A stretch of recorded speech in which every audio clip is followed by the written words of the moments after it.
বাংলাদেশে কট্টরপন্থীদের ভারত বিরোধিতা, উত্তর পূর্ব ভারতকে বিচ্ছিন্ন করার হুমকি, হাদির মৃত্যুর পর ঢাকা, রাজশাহী, খুলনায় ভারতীয় দূতাবাসে হামলার চেষ্টা, ভারতীয় হাই কমিশনারের বাসভবনে হামলার প্রেক্ষিতে যে ভারত চুপ করে বসে থাকবে না তা কিন্তু আগেই জানিয়েছিলাম। বাংলাদেশের ওপর কড়া নজর রাখছে ভারত, সে কথাও জানিয়েছিলাম। আর এবার বদলে যাওয়া এই বাংলাদেশের বিরুদ্ধে অ্যাকশনে নামতে চলেছে ভারত।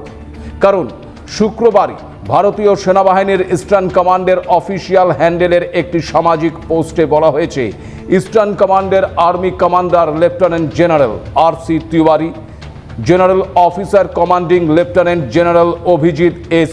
পেন্ধারকরের সঙ্গে মিজোরাম এবং ত্রিপুরার ভারত বাংলাদেশ সীমান্ত এলাকা পরিদর্শন করেছেন। ভারত বাংলাদেশ সীমান্ত বরাবর নিরাপত্তা পরিস্থিতি পর্যালোচনা করাই এই সফরের উদ্দেশ্য বলে জানানো হয়েছে।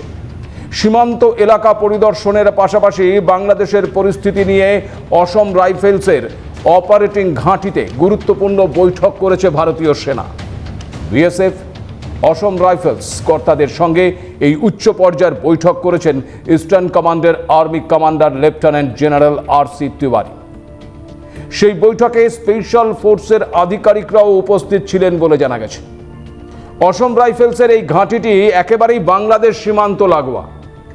বর্তমানে পাকিস্তানে অবৈধ সন্তান ওই বাংলাদেশ থেকে চোরাচালানকারীদের পাশাপাশি সন্ত্রাসবাদীদের প্রবেশের বিষয়টিও জোরালো হয়েছে।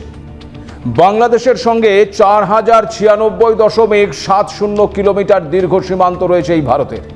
এর মধ্যে থেকে 3239.92 কিলোমিটার এলাকায় কাঁটাতার রয়েছে, অর্থাৎ মোট সীমান্তের 79.08% এলাকায় আছে কাঁটাতারের বেড়া।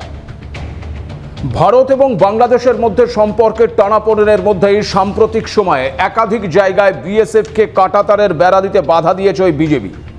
এই নিয়ে বিএসএফ এবং বিজেপির মধ্যে একাধিক জায়গায় সংঘাতের পরিস্থিতি তৈরি হয়েছিল।